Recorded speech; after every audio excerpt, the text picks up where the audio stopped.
பிரியமானவர்களே, ஆண்டவராகிய இயேசு கிறிஸ்துவின் நாமத்தில் உங்கள் ஒவ்வொருவருக்கும் என் அன்பின் வாழ்த்துக்கள். காதுள்ளவன் கேட்க கடவன் என்ற நிகழ்ச்சியில் மீண்டும் உங்களை சந்திப்பது தேவனுடைய பெரிய கிருபை. உண்மையாகவே இந்த நிகழ்ச்சி கர்த்தருடைய பிள்ளைகளை கிறிஸ்துவுக்குள் ஊன்றி கட்டி எழுப்பி வருகிறதை அறிந்து நான் தேவனை நன்றியோடு துதிக்கிறேன்.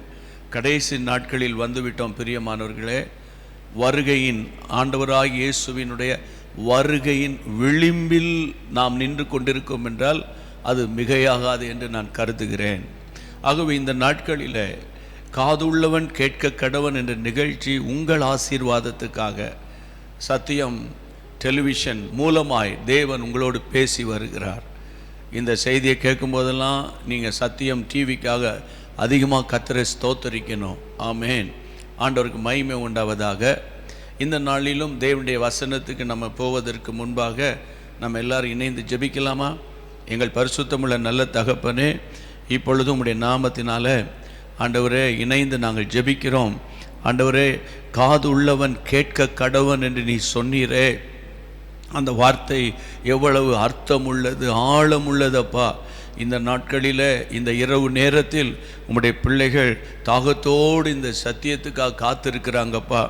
அவர்களுக்கு இன்னது தேவை என்பதை அறிந்து உம்முடைய பிள்ளைகளோடு நீர் பேசி அவர்களை பலப்படுத்தி தம்முடைய சித்தத்தை நிறைவேற்றும்படி நாங்கள் ஜெபிக்கிறோம்.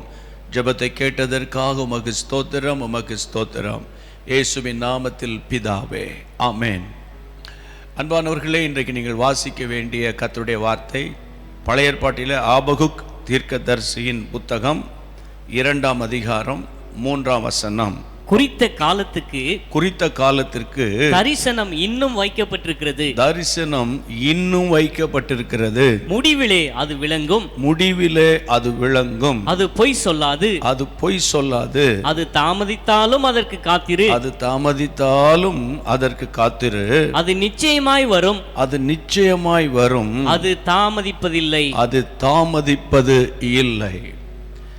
குறித்த காலத்திற்கு தரிசனம் வைக்கப்பட்டிருக்கிறது. இன்றைக்கு நான் உங்களோடு கூட தேவன் உங்களுக்கு கொடுத்த தரிசனத்தை குறித்து நான் பேச விரும்புகிறேன். தரிசனம் என்பது கிறிஸ்தவர்களுக்கு மிகவும் முக்கியமானது. என் அன்பான தேவனுடைய பிள்ளைகளே, தரிசனத்தில் 2 காரியங்கள் அடங்கியிருக்கிறது. ஆவியின் வரங்களிலே ஒன்று தரிசனங்களை காண்பது, மற்றொன்று தேவன் நமக்கு கொடுக்கிற ஒரு வெளிப்பாடுகள். வரப்போகிற காரியங்களில் ஆண்டவர் உங்களுக்கு செய்ய சித்தம் வைத்திருக்கிற காரியங்களை உங்கள் மனதிலே என் ஆண்டவர் போட்டு அதற்காக உங்களை ஜெபிக்க வைத்து உங்களை ஆயத்தப்படுத்துவது இதற்கும் தரிசனம் என்றுதான் பெயர். இதை சொல்லும்போது நீதிமொழிகளின் புத்தகம் 29:18 தீர்க்க தரிசனம் இல்லாத இடத்திலே ஜனங்கள் சீர்கெட்டு போவார்கள். தமிழிலே தீர்க்க தரிசனம் இல்லாத இடத்தில் அப்படின்னு நம்ம வாசித்தாலும் ஆங்கிலத்தில் போட்டிருக்கு, where there is no vision the people perish. அதாவது தரிசனம் இல்லாத இடத்துல ஜனங்கள் சீர்கெட்டு போயிடுவாங்க. என் அன்பு தேவனுடைய பிள்ளைகளே, இன்றைக்கு ஆண்டவர் உங்களை ரட்சித்திருக்கிறார். அது தேவனுடைய கிருபை. அடுத்தது, நீங்கள் சத்தியத்தை நன்றாக அறிந்திருக்கிறீர்கள் என்றால் அதுவும் தேவனுடைய கிருபை. அதுக்கு அடுத்தது, பரிசுத்தாவின் நிறைவை பெற்று ஆவியிலே நிரம்பி அந்நிய பாஷைகளை பேசி ஜெபிக்கிறீர்கள் என்றால் அது தேவனுடைய பெரிய கிருபை. சரி, அதுக்கப்புறம் என்ன? ஆலயத்துக்கு போகிறேன், காணிக்கை கொடுக்குறேன், இனி வேறு என்ன, எல்லாம் முடிச்சிட்டேன், நான் நாளைக்கு ஆண்டவர் வந்தாலும் பரலோகத்துக்கு போயிடுவேன் அப்படின்னு நீங்கள் நினைப்பீங்க. ஆனால் இன்றைக்கு நான் உங்களோடு ஒரு முக்கியமான சத்தியத்தை பேசுவதில் நான் மிகுந்த சந்தோஷப்படுறேன். அது என்ன? உங்களை குறித்து தேவனுக்கு ஒரு சித்தம் இருக்கிறது. உங்களை குறித்து தேவனுக்கு ஒரு நோக்கம் இருக்கிறது. எப்படி நான் அதை சொல்லுகிறேன்? 138 கோடி நம்முடைய தேசத்தில் மக்கள் தொகை. யோசித்து பாருங்கள். இந்த 138 கோடியில் கர்த்தருடைய பிள்ளைகள் ஒரு சில சதவீதம் என்று தான் சொல்லி கொண்டிருக்கிறாள் அரசாங்கம். ஆனால் ரட்சிக்கப்பட்டு இயேசுவை ஏற்றுக்கொண்டவர்கள் ஏராளமான பேர். ஓகே, ஆனால் அதிலும் ஆண்டவராக இயேசுவை தங்கள் வாழ்க்கையில் சொந்த இரட்சகராக ஏற்றுக்கொண்டு நான் தேவனுக்காக வாழ வேண்டும், தேவனோடு பேசணும், கர்த்தருக்காக மாற வேண்டும், தேவனோடு வாழ்ந்து கர்த்தருடைய சித்தத்தை செய்யணும்னு நினைக்கிறவங்க கொஞ்சம் தேவ பிள்ளைங்க தான். அந்த கொஞ்சம் அல்லது அது ஒரு ஒரு ஒரு ஒரு சிறு மந்தை என்று சொல்லலாம். ஆனால் அந்த கூட்டத்தில் தேவன் உங்களை வச்சிருக்கிறார். அப்படியானால் இன்றைக்கு ஆண்டவர் இந்த இரவில் உங்களோடு என்ன பேசுகிறார் என்றால், உங்களை குறித்து தேவனுக்கு ஒரு நோக்கம் மட்டுமல்ல, உங்களை குறித்து தேவனுக்கு ஒரு சித்தம் இருக்கிறது, உங்களை குறித்து ஒரு தரிசனம் இருக்கிறது. அந்த தரிசனம் என்னன்னு உங்களுக்கு தெரியுமா? அதுதான் இன்றைக்கு என்னுடைய இருதயத்தில் இன்றைக்கு உங்களோடு கூட பேசும்படி ஆண்டவர் என் உள்ளத்தில் போட்ட வார்த்தை. கர்த்தருடைய பிள்ளைகளை, தரிசனம் குறித்த நாளுக்கு வைக்கப்பட்டிருக்கிறது. அது முடிவிலே அது விளங்கும், அது பொய் சொல்லாது. தாமதித்தாலும் காத்திரு, அது நிச்சயமாய் வரும், அது தாமதிப்பதில்லை. இந்த நாட்களில் நிறைய தேவ பிள்ளைங்க அபிஷேகம் பெற்று ஆவியில நிரம்பி பல வருஷத்தை வீணாய் கழித்து போட்டிருக்கிறாங்க. அவர்களுக்கு ஆத்தும பாரம் இல்லை, சபைகளை குறித்த பாரம் இல்லை, மிஷனரிகளை குறித்த பாரம் இல்லை, வட மாநிலங்களில் இருக்கிற அந்த மாநிலங்களை குறித்த இயேசு இல்லாத பட்டணங்கள், இயேசு இல்லாத கிராமங்களை குறித்த ஒரு பாரம் இல்லை.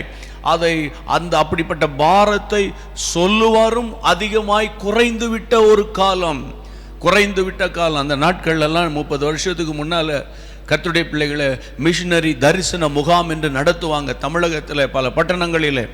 அந்த நாட்களில் தேவ மனிதர்கள் பிரசங்கிப்பார்கள். டாக்டர் சாம் கமலேசன் அண்ணன் அவர்கள் பேசுவாங்க, காலன்ஸ் என்ற பேட்ரிக் ஜாஷுவா அண்ணன் பேசுவாங்க, ஸ்டான்லி பிரின்ஸ் அவர்கள் பேசுவாங்க.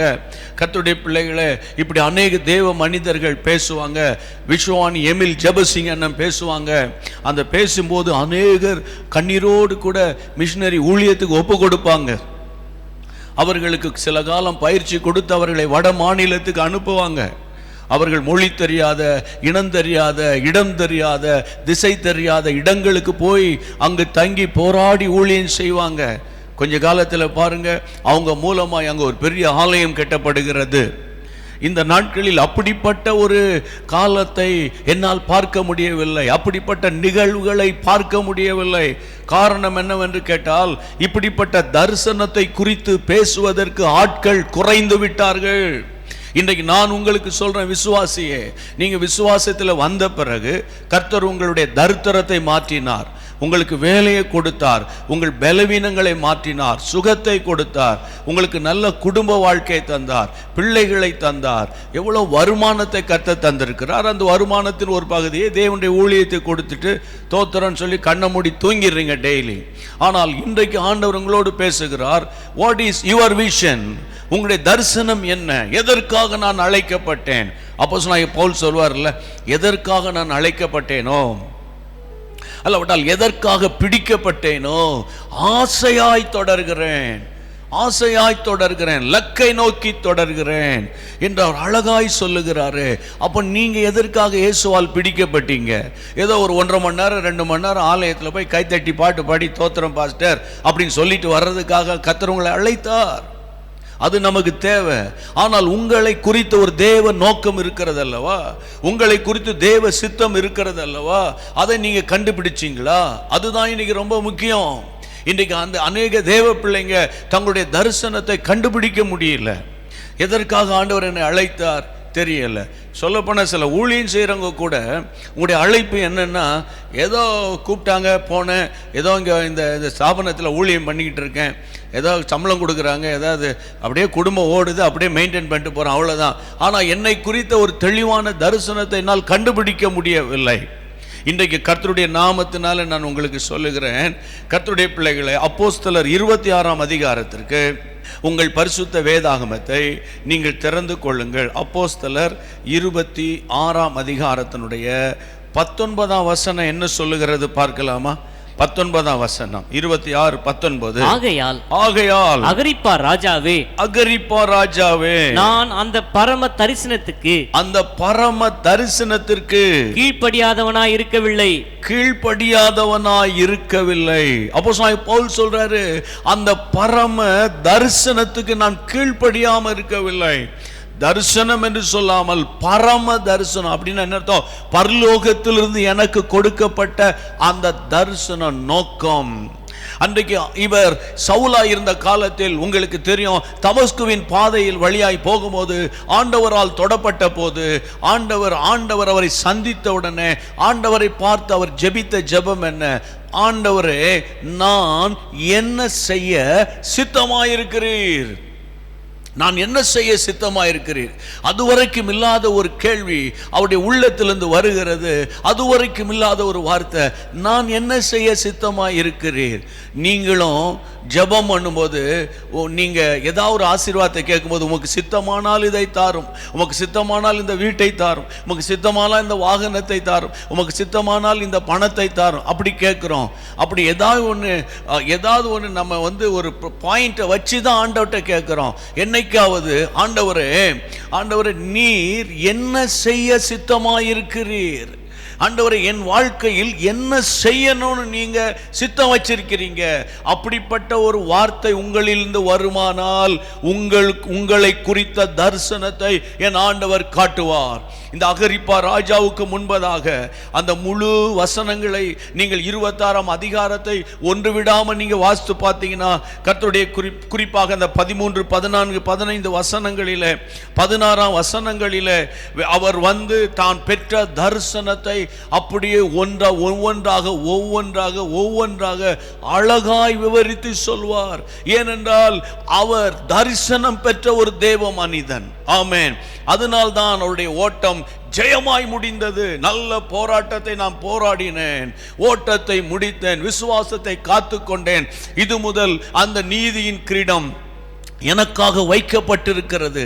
ஒரு நாள் உங்கள் ஓட்டமும் என் ஓட்டமும் முடியும் போது அப்படிப்பட்ட ஒரு மனப்பான்மையோடு நம்முடைய ஓட்டம் முடிக்கணும். இன்னைக்கு அநேக கிறிஸ்தவனுடைய வாழ்க்கை எப்படி போயிட்டு, இன்னைக்கு ஆண்டவர் எனக்கு இந்த பணத்தை தரணும், இந்த வீட்டை தரணும், அதாவது எனக்கு இந்த பிள்ளைகளை தரணும், இந்த ஒரு வாகனம் வேணும், இந்த விலையுயர்ந்த வாகனத்தை ஆண்டவர் எனக்கு தர வல்லவராக இருக்கிறார். இப்படி தான் நிறைய பேர் இன்னைக்கு பேசிக்கிட்டு இருக்காங்க. என்னை பொறுத்தவரை சொல்கிறேன், வீடு வாங்குறதுக்கும் கார் வாங்குறதுக்கும் அப்புறம் உலக பிரகாரமான லேண்டு வாங்குறதுக்கும் இயேசு இடத்துல வர வேண்டிய அவசியம் இல்லையே. இயேசு இல்லாமலேயே, கடவுள் இல்லை என்று சொல்கிறவன் வீட்டில் 4-5 கார் இருக்கு. கடவுள் பக்தி இல்லாதவன் வீட்டில் எல்லா ஆசீர்வாதமும் இருக்கு. ஆனால் அந்த வீட்டுக்குள்ளே ஒன்று இல்லை. அதுதான் என் தேவன் கொடுக்கிற ரட்சிப்பின் சந்தோஷம். இன்றைக்கு உங்களுக்குள்ள அந்த ரட்சிப்பின் சந்தோஷத்தை கொடுத்த தெய்வம் உங்களை பார்த்து கேட்கிறாரு, நான் எதுக்காக உன்னை அழைச்சேன்னு நீ கண்டுபிடிச்சியா? ரொம்ப முக்கியம். கர்த்தருடைய பிள்ளையே, 2 பேதுருவின் புத்தகம் 1ஆம் அதிகாரம் 10ஆம் வசனத்தை வாசியுங்கள். ஆகையால் சகோதரரே, உங்கள் அழைப்பையும் தெரிந்து கொள்ளுதலையும் உறுதியாக்கும்படி ஜாக்கிரதையாயிருங்க. இவைகளை நீங்கள் செய்தால் நீங்கள் ஒரு காலம் இடறி விழுவதில்லை. இன்னைக்கு பாருங்க, அநேகருடைய ஆவிக்குரிய வாழ்க்கை ஆரம்பத்தில் நல்லா இருக்கு. ஒரே ஜெபம், பைபிள் வாசிப்பு, பரிசுத்த ஆவியில நிரம்புகிறது, கூட்டத்துக்கு போறது வர்றது, காலையில் ஒரு ஆராதனை, சாயந்தரம் இன்னொரு ஆராதனை, இது கடையில் டிவியில் செய்தியை கேட்கிறது. இப்படியெல்லாம் ஒரு காலத்தில் இருந்தோம். ஆனால் நாட்கள் போக போக போக போக போக நமக்குன்னு ஒரு வட்டத்தை வைத்து கொண்டு அதுக்குள்ளேயே சுத்திட்டு வரோம். இங்க என்ன சொல்லுகிறார் பேதுரு? ஆகையால் சகோதரரே, உங்கள் அழைப்பையும் உங்கள் தெரிந்து கொள்ளுதலையும் உறுதியாக்கும்படி ஜாக்கிரதையாயிருங்க.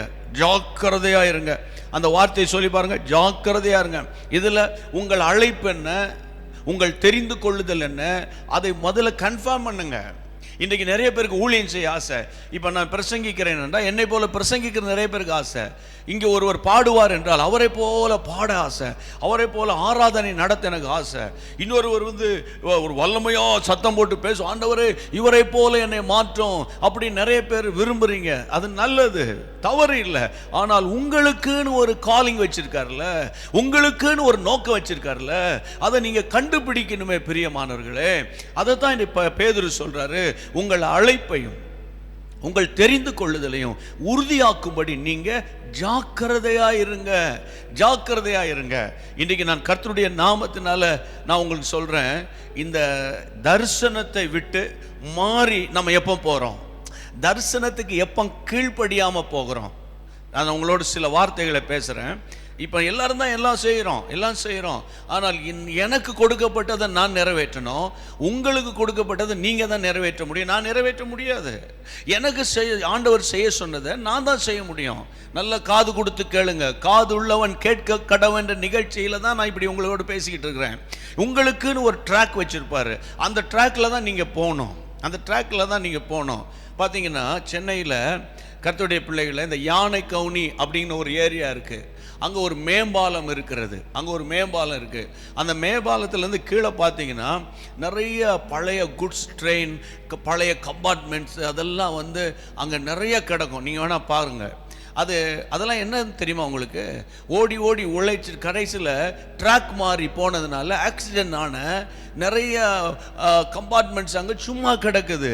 அது ஒரு காலத்தில் ஒழுங்காய் ஓடினது தான், ஒரு காலத்தில் அது நல்ல ஓட்டம் பிடித்தது தான், ஒரு காலத்தில் அது மக்களுக்கு பயனுள்ளதாக இருந்தது தான். ஆனால் இப்பொழுது எல்லாம் அந்த மூலையில் கொண்டு வந்து போட்டு வச்சுட்டாங்க. காரணம் என்னென்ன, அந்த தண்டவாளத்தை விட்டு வழி தவறி வேறு பக்கமாய் போனதுனால அது டேமேஜ் ஆயிட்டு. இன்றைக்கு அநேக கிறிஸ்தவர்கள் இன்றைக்கு தேவனுக்கு ஊழியம் தான் செய்கிறாங்க. ஆனால் அவர்களுக்கு என் ஆண்டவர் நியமித்த ஒரு ஓட்டம் இருக்கு. உங்களுக்கு ஒரு நியமித்த ஓட்டம், எனக்கு ஒரு நியமித்த ஓட்டம், சரியா? என்று எபிரேயர் 12:1 வாசிக்கிறேன்ல. அப்போ அவர் நியமித்த ஓட்டத்தில் நம்ம ஓடணும்னா நமக்கு முன்பாக நம்முடைய தரிசனம் மிகவும் தெளிவாக இருக்க வேண்டும். வாசியுங்கள். நீங்கள் வாசிக்க வேண்டிய மற்றொரு வசனம் என்னன்னு கேட்டால், கலாத்தியருக்கு எழுதின நிருபத்தில் நீங்கள் 1ஆம் அதிகாரம் 10ஆம் வசனத்தை பாருங்கள். கலாத்தியர் 1ஆம் அதிகாரம் 10ஆம் வசனம் என்ன சொல்லுகிறது? இப்பொழுதும் நான் மனுஷரையா, தேவனையா யாரை நாடி போதிக்கிறேன்? மனுஷரையா பிரியப்படுத்த பார்க்கிறேன். நான் இன்னும் மனுஷரை பிரியப்படுத்துகிறவனாய் இருந்தால் நான் கிறிஸ்துவின் ஊழியக்காரன் அல்லவே. நல்ல கவனிங்க, தரிசனம் பெற்றவன் வாயிலிருந்து வருகிற வார்த்தை. அவர் சொல்றாரு, நான் மனுஷனையா தேவனையா யாரை நாடி போதிக்கிறேன்? நான் மனுஷனை பிரியப்படுத்தவனா இருந்தால் நான் கிறிஸ்துவின் ஊழியன் அல்லவே. அப்போ பவுல் காலத்திலேயே கர்த்தருடைய பிள்ளைகளை மனுஷனை பிரியப்படுத்தி நிறைய பேர் ஊழியம் செஞ்சிருக்காங்க. மனுஷனுக்காக மனுஷனை பிரியப்படுத்தி. பொதுவாக சில இப்படிப்பட்ட காரியங்கள் பேசும்போது சிலருக்கு ரொம்ப டஃப்பாக இருக்குது, கம்ஃபர்ட்டாக இல்லை, கன்சோலிங்காக இல்லை அப்படின்னு சிலர் யோசிக்கிறது உண்டு. இன்றைக்கு ஆண்டவர் ஒரு கூட்ட சேனையை கர்த்தருக்காக எழுப்ப தேவன் விரும்புகிறார்.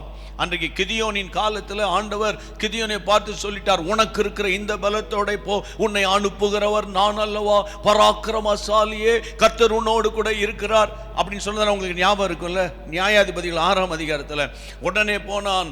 ஆண்டவர் இப்படி காரியத்தை செய்ய போகிறார் என்று சொன்ன உடனே அவனோடு யுத்தத்துக்கு திரண்டு வந்த மக்கள் தொகை 32,000 பேர். 32,000 பேர் வந்துட்டாங்க. அப்போ கிதியோன் நினைச்சிருப்பாரு, அப்பா 32,000 எனக்கு பின்னால நிற்கிறாங்க, ஈஸியா நான் அந்த மீதியானியரை நான் மேற்கொள்வேன் என்று அவன் தீர்மானித்திருக்கலாம். ஆண்டவர் கூப்பிட்டார், இங்க வா, இந்த 32,000 பேரை நீ நம்புற இல்ல, 2 பரீட்சை நீ வைக்கணும். அந்த 2 பரீட்சையில யார் தேர்ச்சி பெறுகிறானோ அவனை தான் நீ கூட்டிட்டு போகணும். அவன் தான் தரிசனம் பெற்றவன், அவன் தான் தரிசனத்தை நிறைவேற்றுவான். அந்த 300 பேரை அவன் பிரித்தெடுக்கிறான் 32,000 இன்றைக்கு நான் கர்த்தருடைய நாமத்திலே சொல்றேன், கஷ்டமோ லாபமோ பட்டயமோ பஞ்சமோ, என் அன்பு தேவனுடைய பிள்ளைகளே, உங்களுக்கு ஆண்டவர் சரியான தரிசனத்தை கொடுத்திருப்பாரானால் கஷ்டம் கஷ்டமாக தெரியாது, பாடுகளாக தெரியாது. மனுஷனை நீங்கள் புகழ்ந்து பேச மாட்டீங்க, மனுஷனுக்காக ஒரு மெசேஜை ப்ரிப்பேர் பண்ண மாட்டீங்க, ஆண்டவரை பிரியப்படுத்துவீங்க. ஆண்டவரை பிரியப்படுத்தும் போது சில நேரத்தில் சிலர் நமக்கு விரோதமாக எழும்பித்தான் ஆவாங்க. உதாரணமாக சொல்லட்டா, நீங்கள் வாசிங்களேன், நீங்கள் மத்தேயு எழுதின சுவிசேஷம் 14ஆம் அதிகாரத்துக்கு வாங்க, மேத்யூ சாப்டர் 14க்கு வாங்களேன். மத்தேயு எழுதின சுவிசேஷம் 14ஆம் அதிகாரம் 14ஆம் அதிகாரம் 8ஆம் வசனத்திலிருந்து வாசிக்கலாம். அவள் தன் தாயினால் ஏவப்பட்டபடியே அவள் தன் தாயினால் ஏவப்பட்டபடியே யோவான் ஸ்நானனுடைய தலையை இங்கே யோவான் ஸ்நானகனுடைய தலையை இங்கே ஒரு தாளத்திலே எனக்கு தாரும் என்று கேட்டாள். ஒரு தாளத்திலே கொண்டு வந்து தாங்கன்னு கேட்டாள். ராஜா துக்கமடைந்தான். ராஜான் துக்கமடைந்தான். ஆயிலும் ஆணை நிமித்தமும் ஆணை நிமித்தமும் பந்தியில் கூட இருந்தவர்கள் நிமித்தமும் பந்தியில் கூட இருந்தவர்கள் நிமித்தமும் அதை கொடுக்க கட்டளையிட்டு ஆள் அனுப்பி காவற்கூடத்திலே யோவானை சிறைச்சேதம் பண்ணுவித்தான். நல்ல கவனிங்க. இப்போ ஏரோதியாளை இந்த ஏரோது பிரியப்படுத்தணும்னா அங்க யோவான் ஸ்நானனுடைய தலை துண்டிக்கப்படணும். நல்ல கவனிங்க. ஏரோதியாளை பிரியப்படுத்தணும்னா ஏரோது யோவான் ஸ்நானன் தலையை துண்டித்து தான் ஆகணும். என் அன்பான தேவனுடைய பிள்ளைகளே, இன்றைக்கு நான் கர்த்தருடைய நாமத்தினால சொல்றேன், இன்றைக்கு நம்ம தேவனை பிரியப்படுத்தும் போது, யோவான் ஸ்நானகன் தேவனை பிரியப்படுத்தினால ஏரோதுக்கு எரிச்சல் வந்துதான் ஆகுது. ஏரோதுக்கு போராட்டம், ஏரோது போராடி அவனை ஜெயில வச்சுதான் ஆகிறான். இன்றைக்கு நான் சொல்றேன் என் அன்பு தேவனுடைய பிள்ளைகளை, ஊழியத்தில் வரும்போது நீங்க தேவனுக்காக ஏதாவது ஒரு சின்ன ஊழியமோ, ஒரு கைப்பிரதி ஊழியமோ, ஒரு ஆஸ்பத்திரி ஊழியமோ, அல்லது தனித்தால் ஊழியமோ, ஒரு ஜபக்குழு நீங்க நடத்துறீங்களோ, மிஷினரி மூவ்மெண்ட்டை நீங்க தாங்கி குழுவாக கூடி ஜபிக்கும் போது அங்கே ஏதாவது சில மிஸ் அண்டர்ஸ்டாண்டிங் வரும், ஊழியத்தில் நெருக்கம் வரும். கர்த்தருடைய பிள்ளைகளை அப்படி வரும்போது நீங்க உங்களுக்குன்னு ஒரு பாதையை நீங்க உருவாக்கி மனுஷனை ப்ளீஸ் பண்ண ஆரம்பிச்சீங்கன்னா, ஒருவேளை மனிதர்கள் உங்களை புகழ்வார்கள், பரலோகம் உங்களை குறித்து துக்கப்படும். பரலோகம் உங்களை குறித்து துக்கப்படும்.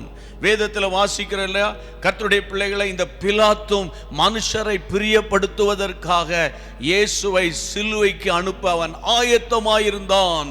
என் அன்பு தேவனுடைய பிள்ளைகளே, இன்றைக்கு ஆண்டவர் சொல்றாரு, உங்களுக்கு தேவனுடைய தரிசனம் கொடுக்கப்பட்டு அந்த தரிசனத்தை நோக்கி ஓடும்போது சிலர் உங்களை இகழ்வார்கள், சிலர் நீ தவறான முடிவை எடுத்துட்டேன்னு பேசுவாங்க.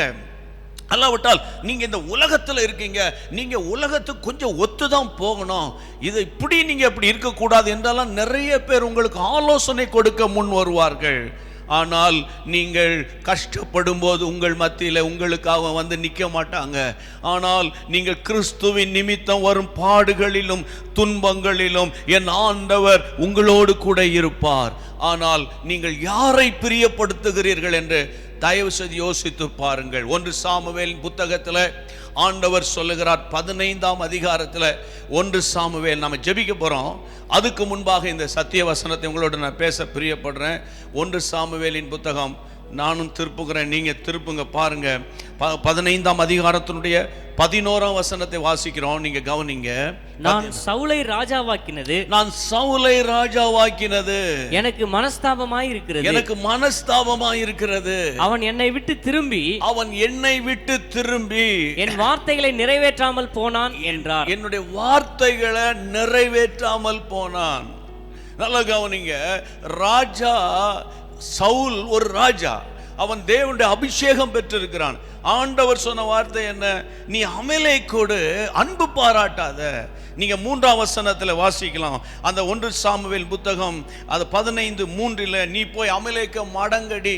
வேதத்தில் ஆண்டவர் அழகாக சொல்லுகிறார், அவனை சந்திக்கணும், அவனை சங்கரிக்கணும், அவன் மேல இரக்கம் வைக்க கூடாது அப்படின்னு ஆண்டவர் சொல்லி இருக்கத்தக்கதாக இவன் இரக்கம் வைத்து அவனை உயிரோடு அவன் காப்பாற்றுகிறான், பிடிக்கிறான்.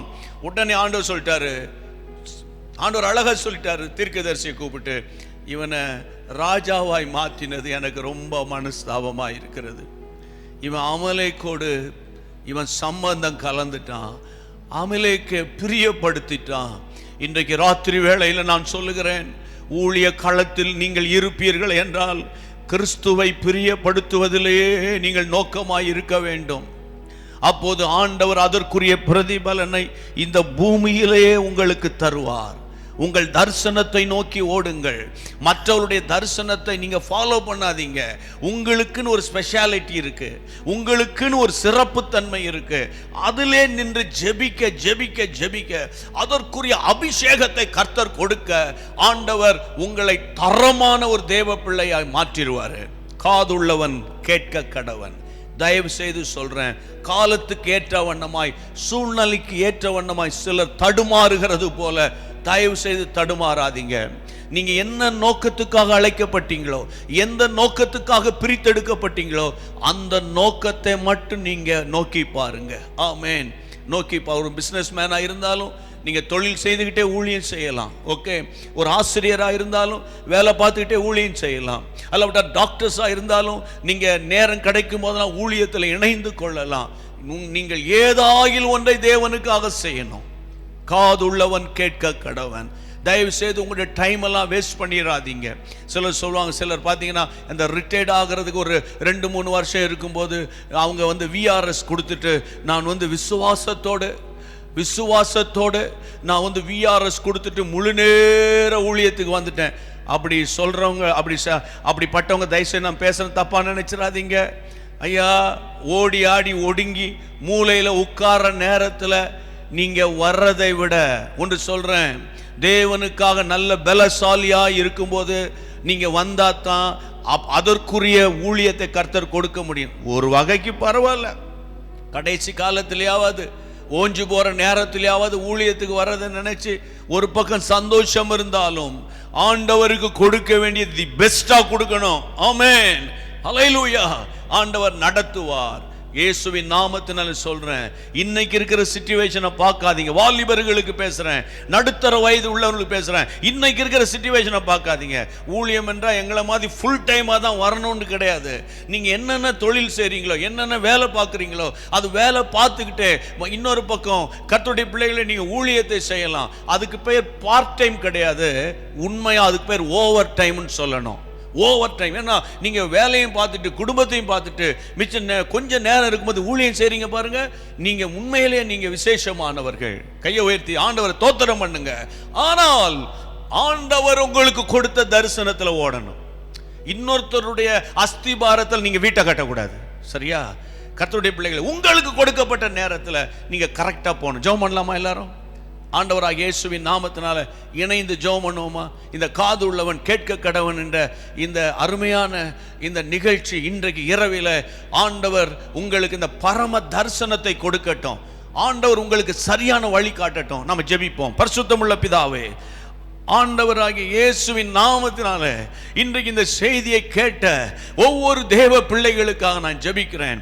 ஆண்டவரே, சத்தியம் டெலிவிஷன்ல கேட்ட பிள்ளைகளுக்காக, ஆண்டவரே அந்த ஆன்லைன்ல ஆண்டவரே கேட்ட நம்முடைய பிள்ளைகளுக்காக, அந்த யூடியூப் சேனல்ல ஆண்டவரே இந்த செய்தியை கேட்ட பிள்ளைகளுக்காக ஸ்தோத்திரம். ஆண்டவரே, கடைசி கால எழுப்புதலுக்கு இயேசுவின் நாமத்தில் நம்முடைய பிள்ளைகளை நீர் எழுப்பும்படி நான் ஜெபிக்கிறேன். ஆண்டவரே, இனி காலம் செல்லாத ஆண்டவரே, நம்முடைய வருகையின் விளிம்பிலே நாங்கள் நின்று கொண்டிருக்கிறோம் கர்த்தாவே. ஆண்டவரே, உலகம் முழுவதில் லட்சோப லட்சம் மக்களை நீர் ஆயத்தப்படுத்தி வருகிற இந்த நாட்களிலே இந்த கடைசி கால எழுப்புதலுக்கு உம்முடைய பிள்ளைகளை நீர் தெரிந்து கொள்ளும்படி நான் ஜெபிக்கிறேன். தரிசனத்தை விட்டு வழி மாறினவர்களை திரும்ப இன்றைக்கு இரவில் நீ சந்திக்கிறதற்காக தோத்திரம். ஓ ஹல்லேலூயா. ஆவியானவருடைய பலன் இந்த பிள்ளைகளை நிரப்பட்டும். ஆண்டவரே, ஆவி ஆத்துமா சரீரத்தில் ஒரு பெரிய சமாதானம் வரட்டும், ஒரு பெரிய எழுப்புதல் வரட்டும். ஜெப ஆவியை ஊற்றும், விண்ணப்பத்தின் ஆவியை ஊற்றும், கண்ணீரின் ஆவியை தாரும், அழிந்து போகிற ஆத்துமாக்களை குறித்து ஒரு பாரத்தை தாரும். ஆண்டவரே, இந்த ஜெபத்தை நீர் கேட்டதற்காக உமக்கு ஸ்தோத்திரம், ஸ்தோத்திரம், ஸ்தோத்திரம். தொடர்ந்து வழி நடத்துவீராக இயேசு கிறிஸ்துவின் நாமத்தினாலே. சத்தியம் டெலிவிஷனுக்காக உமக்கு ஸ்தோத்திரம் ராஜா. தேவ கிருபை தாங்கும்படி நாங்கள் வேண்டிக் கொள்கிறோம். உம்முடைய நாமம் மகிமைப்படுவதாக இயேசுவின் நாமத்தில் பிதாவே. ஆமென், ஆமென். God bless you.